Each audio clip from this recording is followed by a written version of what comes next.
everyone, we are from Jai Sriram Engineering College and today we are going to present our assignment as project in sensors and actuators. Our project title is Environment Monitoring and Motion Detection System.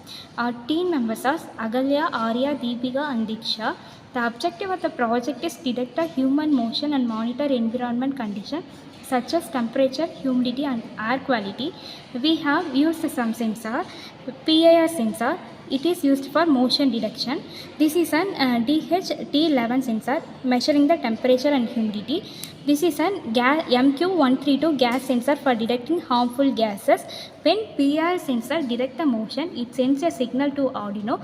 The DHT1 level sensor continuously measures the temperature and humidity, while the MQ132 monitor the air quality. The Arduino processes all this data and sends to laptop where it can be viewed real time on serial monitor or using the simple software interface. This is our output stored in the cloud. Thank you.